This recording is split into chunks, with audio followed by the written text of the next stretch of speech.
এগুলি হচ্ছে কাফেরদের অন্ধ অনুকরণ, যাদের সম্পর্কে হাদিস এর আগে বলেছে আমার বক্তব্য, মান্তাসাব্বাহ বিকওমিন ফাহুয়া মিনহুম, যেই জাতি অন্য কোন বিজাতির অনুসরণ করবে তাদের দলভুক্ত হবে, তাদের সাথে কিয়ামতে উঠবে। বেনামাজি যেমন কারণ, হামান আর ফেরাউন, উবাই বিন খালাফের সাথে উঠবে, কেউ যদি এইসব আচার অনুষ্ঠান করে তাহলে তাদের সাথে উঠবে। কেউ কি পছন্দ করেন যে আপনি রবীন্দ্রনাথ ঠাকুরের সাথে উঠবেন, আপনি বঙ্কিম চ্যাটার্জির সাথে উঠবেন? এসব পছন্দ করেন? হাই রে মুসলিম, যদি তাই পছন্দ করেন তো আপনার ব্যাপার। জন্মবার্ষিকী শুরু হলো কখন? জন্মবার্ষিকী মুসলিমদের মধ্যে কখন শুরু হলো? আর মুসলিমদের আগেও জন্মবার্ষিকী পালন করা ছিল। যেমন বিভিন্ন ইতিহাসের কিতাবাদিতে রয়েছে, ফেরাউনদের যুগের মেসরে যে ফেরাউনদের রাজত্ব, ফেরাউন কোন এক রাজার নাম নাই, মেসরের যে কেউ রাজা হইতো সেই জামানায় তাদেরকে ফেরাউন বলা হইতো উপাধি। যেমন ভারত উপমহাদেশের রাজা বলা হয়, মহারাজা বলা হয়, হ্যাঁ, বা নবাব বলা হইতো মুসলিম নবাবদেরকে। তো ফেরাউন যে রাজা বাদশাহ যারা হইতো মিশরে, তাদের জন্মবার্ষিকী পালন হইতো সেই যুগে, আজকে থেকে 5000, 4000, 3000 বছর আগে। আর এটি ভারতে হিন্দুদের মধ্যে ছিল জয়ন্তী পালন।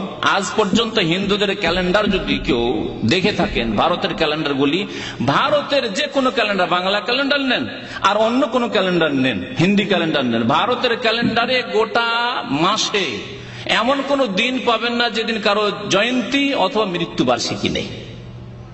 কারো জন্ম অষ্টমী, কারো জয়ন্তী, আর কারো মৃত্যুবার্ষিকী, আর কারো কিছু এইসব রয়েছে।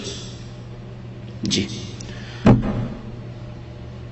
ইসলামে যদি আল্লাহ পাক রব্বুল আলামিন এইরকম সুযোগ দিয়ে জন্মবার্ষিকী পালন করার আর মৃত্যুবার্ষিকী পালন করার, তো ইসলামে এমন কোন দিন 360 দিনে পাওয়া যাবে না যেই দিনে বড় একটা কোনো ঘটনা ঘটেনি।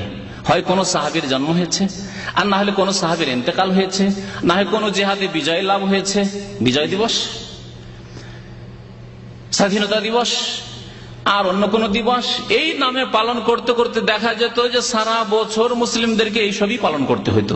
তাই আল্লাহ পাক রব্বুল আলামিন ওই রাস্তাই বন্ধ করে দিয়েছেন। না ইসলামে জন্মবার্ষিকী পালন করা রয়েছে, না মৃত্যুবার্ষিকী পালন করা রয়েছে, না বিজয় দিবস পালন করা রয়েছে। বিজয় দিবস থাকলে মক্কা বিজয় দিবস আসতো, খয়বর বিজয় দিবস আসতো, তায়েফ বিজয় দিবস আসতো, হুনাইনের যুদ্ধের বিজয় দিবস আসতো, আসতো না? বদর দিবস আসতো, ওহদ দিবস আসতো, খন্দক দিবস আসতো। নবী সাল্লাল্লাহু আলাইহি ওয়াসাল্লামের জামানায় এতগুলি,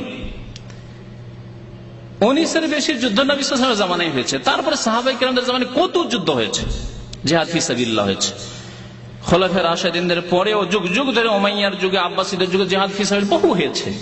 তাহলে বিজয় দিবসের শেষ আছে? তাই আল্লাহ পাক রব্বুল আলামিন এবং তার রাসূল এই রাস্তায় বন্ধ করে দিয়েছে, ইসলামী সব নেই।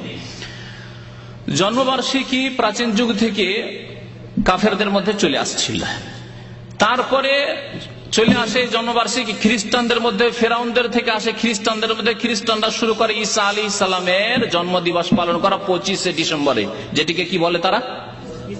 ক্রিসমাস ডে বা বড়দিন বলে না, বড়দিন পালন করা। মিশরে খ্রিস্টান বাস করত, ইসলাম সেখানে পৌঁছে যাওয়ার পরে এবং ইসলামিক শাসন ব্যবস্থা হওয়ার পরে মিশরে খ্রিস্টানরা বাস করত। মুসলমানও ছিল, খ্রিস্টানরা পাশাপাশি শান্তির সাথে বসবাস করত।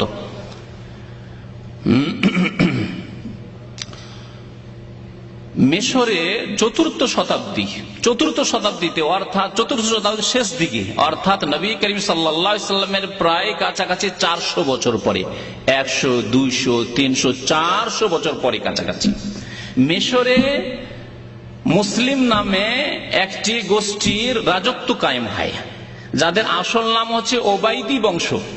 নাম শুনে রাখুন, তাদের নাম হচ্ছে ওবাইদি বংশ। তাদের পূর্বপুরুষের নাম ছিল ওবাইদুল্লাহ বিন মামুন আল কাদ্দাহ, ইহুদি লোক ছিল। এদের রাজত্ব কায়েম হয় মিশরে, আর তারা ছিল রাফেজি শিয়া। তো জন্মবার্ষিকী ঈসা আলাইহিস সালামের মিশরে চলছিল। এই রাফেজি রাজত্ব যখন কায়েম হলো, ওবাইদি রাজত্ব যখন কায়েম হলো, তখন তাদের এক শাসক ছিল মুইজুদ্দৌলা। সে প্রথম চালু করলো মিশরে চতুর্থ শতাব্দীর শেষ দিকে, এই মিলাদ চালু করলো। সেখান থেকে ধীরে ধীরে ইরাকে আসলো। ইরাকে মুজাফফরউদ্দিন কুকুবুরি বলে একজন লোক ছিল, সে এক শাসক ছিল, সে শুরু করলো 6ষ্ঠ শতাব্দীতে। ওমর মোহাম্মদ মোল্লা বলে একজন ধর্মীয় নেতা ছিল, সে শুরু করলো। এই দুইজন, এক ধর্মীয় মোল্লা ওমর মোহাম্মদ মোল্লা বলে একজন, আর এক ছিল শাসক, তার ক্ষমতা। এইদিকে মোল্লা প্রচার করছে বিদাতের, মিলাদ, জন্মবার্ষিকী পালনের, আর এইদিকে শাসক পয়সা লুটিয়ে দিচ্ছে, ব্যয় করছে, এবং দেশে ইরাকে ঘোষণা করে দিয়েছে যে 12 রবিউল আউয়ালে দোকানপাট, কাজকর্ম, কলকারখানা সবকিছু বন্ধ হয়ে যেতে হবে, আর আমরা খুশি পালন করব। তো এইভাবে মিলাদ শুরু হলো সুন্নিদের মধ্যে ইরাকে। ইরাক থেকে এই ধর্ম যেহেতু ওই দিকে দিয়ে গেল ইরান, আফগানিস্তান, তারপরে পাকিস্তান, বাংলাদেশ চলে গেল, এই মিলাদ জন্মবার্ষিকী পালন ওখানে গেল। নবী করিম সাল্লাল্লাহু আলাইহি ওয়াসাল্লামের জন্মবার্ষিকী পালন দিয়ে শুরু হলো, আর তারপরে অনেকের জন্মবার্ষিকী পালন শুরু হলো। এই মিশরে যখন জন্মবার্ষিকী পালন করা শুরু হয় নবী করিম সাল্লাল্লাহু আলাইহি ওয়াসাল্লামের, তখন তার সাথে আরো কয়েকটি জন্মবার্ষিকী তারা পালন করা শুরু করেছিল। আলী রাদিয়াল্লাহু তাআলা, ফাতেমার, হাসানের, হোসেনের, নবী সাল্লাল্লাহু আলাইহি ওয়াসাল্লামের তো বললাম। এই 5-এ পঞ্চাতন বলে আমাদের দেশের কিতাব, বিদাতি কিতাব 5-এ পঞ্চাতন শুনেছেন না শোনেননি? হ্যাঁ, ওটা ওদের থেকে এসছে। 5-এ পঞ্চাতন, 5টি পবিত্র আত্মা, পবিত্র দেহ, আর কোন পবিত্র দেহ নাই। সাহাবাকে আবু বকর গেলেন, উমর, ওসমান, আলী সব গেল, ওসব নেই। এই গুমরাহি এই শব্দের মধ্যে ঢুকা আছে। তো তান মানে দেহ, তো 5-এ পঞ্চাতন, 5টি দেহ তাদের কাছে পবিত্র দেহ আর নেই। এই জন্য আমাদের দেশের ক্যালেন্ডার গুলোতে কি লেখা থাকে? আল্লাহ, মোহাম্মদ, তারপরে আলী, ফাতেমা, তারপর হাসান, হোসেন। জি, এই শিরকি কথা। এবং এগুলি তাদের কাছে যেহেতু এলাহ, মাবুদ, এগুলির ইবাদত বন্দি করে, সুতরাং ক্যালেন্ডারে থাকা, বাড়িতে থাকা মানে বরকত রয়েছে, মাবুদ, 5 মাবুদের নাম লেখা আছে। জি, এইসব কুফরি শিরকি আকীদা লুকিয়ে আছে এইসব ক্যালেন্ডারেও। তো আসল বিষয়ের দিকে ফিরে আসছি। এই জন্মবার্ষিকী, অন্যান্য জন্মবার্ষিকীর বিদাত তখন শুরু হইল। আজকাল শুরু হয়েছে ইউরোপ, আমেরিকা থেকে নিয়ে আসা জন্মবার্ষিকী। নবী সাল্লাল্লাহু আলাইহি ওয়াসাল্লামের জন্মবার্ষিকীর বিদাত তো ছিলই ছিল, তার সাথে শুরু হইল ছেলের জন্মবার্ষিকী, মেয়ের জন্মবার্ষিকী, স্ত্রীর জন্মবার্ষিকী, নিজের জন্মবার্ষিকী, হ্যাঁ, তারপর বিবাহ দিবস, ভালোবাসা দিবস, সবগুলি বিদাত। কুল্লু মুহদাসাতিন বিদআত। আগে বলেছি ওয়াইয়াকুম মুহদাসাতিল উমুর, সাবধান নতুন নতুন কাজ থেকে। ফাইন্না কুল্লু মুহদাসাতিন বিদআত, প্রত্যেক নতুন কাজ বিদআত। আল্লাহর নবী সাল্লাল্লাহু আলাইহি ওয়াসাল্লাম জন্মবার্ষিকী যদি 600 বছর পরে শুরু হয় সুন্নিদের মধ্যে, আর রাফিজিদের মধ্যে যদি 400 বছর পরে শুরু হয়, তো সেটি ইসলাম কি? সেই ইসলামের কথা নবী সাল্লাল্লাহু আলাইহি ওয়াসাল্লাম বলেছেন।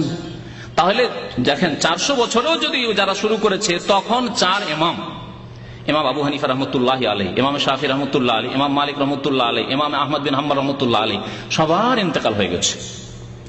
তারপর ইমাম বুখারী, মুসলিম, আবু দাউদ, তিরমিজি, নাসাই, ইবনে মাজাহ, সমস্ত কুতুবে সিত্তা, যে সিহাসিত আমাদের দেশে বলে, সিহাসিতর আইম্মায়ে কেরাম যারা মুহাদ্দিসিনে কেরাম, তাদেরও ইন্তেকাল হয়ে গেছে।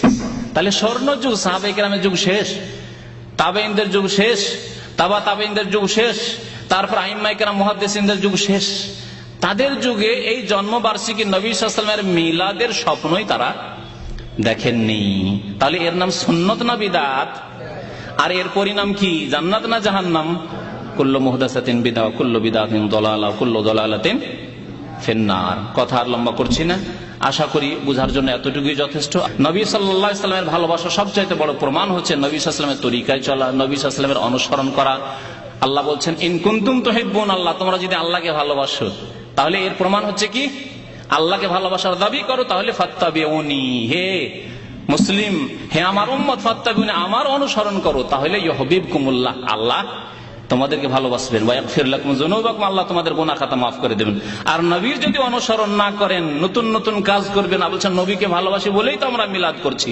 নবী সাল্লাল্লাহু আলাইহি ওয়াসাল্লাম কাল কিয়ামতে সম্পর্ক ছেদের ঘোষণা করবেন যে এরা আমার উম্মত নাই, শোকান শোকান। সহিহ বুখারী হাদিসে রয়েছে, যারা নতুন নতুন কাজ করে কাল কিয়ামতে হাসরে ওই আপনার হাউজে কাউসারের কাছে যাবে, তাদের ফেরেশতারা ধাক্কা দিয়ে যখন তাড়াবে, তখন নবী সাল্লাল্লাহু আলাইহি ওয়াসাল্লাম প্রথম তো তাদের ওযুর অঙ্গগুলি দেখবেন, কারণ বিদাতি অনেক মিলাদ করা লোক যারা নামাজ পড়ে, সুতরাং ওযুর অঙ্গ চমকিবে, দেখে বলবেন যে আসতে দাও, ইন্না উম্মতি উম্মতি, আমার উম্মতের লোক আমার সাথীর সঙ্গে আসতে দাও।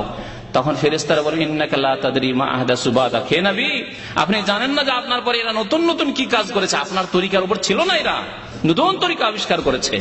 তখন নবী সাল্লাল্লাহু আলাইহি ওয়াসাল্লাম বলবেন, সোকান সোকান, এরা দূরে হোক, দূরে হোক, দূর হয়ে যাক, দূর হয়ে যাক, বদদুয়া। আর আরেকটি অর্থ হচ্ছে যে দূরে তাড়িয়ে দাও, দূরে তাড়িয়ে, হে ফেরেশতারা এদেরকে দূরে ভাগিয়ে দাও, তাড়িয়ে দাও, তাড়িয়ে দাও। লিমান গায়্যারা বাদি, আমার পরে যারা ধর্মকে পরিবর্তন করেছে, বিকৃত করেছে। আল্লাহ যেন আমাদেরকে সুমতি দান করেন। আল্লাহ আমাদেরকে কোরআন সুন্নাহ বুঝার এবং তার প্রতি আমল করার তৌফিক দান করেন, এবং আল্লাহ এবং রসুলের কথার প্রতি আমল করার তৌফিক দান করেন। আমাদেরকে দুনিয়াতে দিনের ক্ষেত্রে যেমন দুনিয়ার ক্ষেত্রে বাছাই করার আল্লাহ আমাদেরকে তৌফিক দিয়েছেন, যেমন দিনের ক্ষেত্রে ধর্মের ক্ষেত্রে আল্লাহ বাছাই করার তৌফিক দান করেন। দুনিয়ার ক্ষেত্রে আমরা বাছাই করতে পারি এই কাজটা করলে লাভ আছে, এই কাজটা করলে লাভ নেই, এই ব্যবসা করলে লাভ আছে, এই ব্যবসা করলে লাভ নেই, খুব বুঝতে পারছেন। আল্লাহ যেন আমাদেরকে ধর্মীয় ক্ষেত্রে আরো বেশি বাছাই করার তৌফিক দান করেন। নবী সাল্লাল্লাহু আলাইহি ওয়াসাল্লামের সুন্নতকে প্রতিষ্ঠা করার জন্য তৌফিক দান করেন। বিদআত থেকে বেঁচে থাকার আমাদেরকে, আমাদের সমাজকে আল্লাহ যেন তৌফিক দান করেন। ওয়া সাল্লাল্লাহু আলা নবিয়িনা মুহাম্মদ ওয়া আলা আলিহি ওয়া সাহবিহি আজমাইন।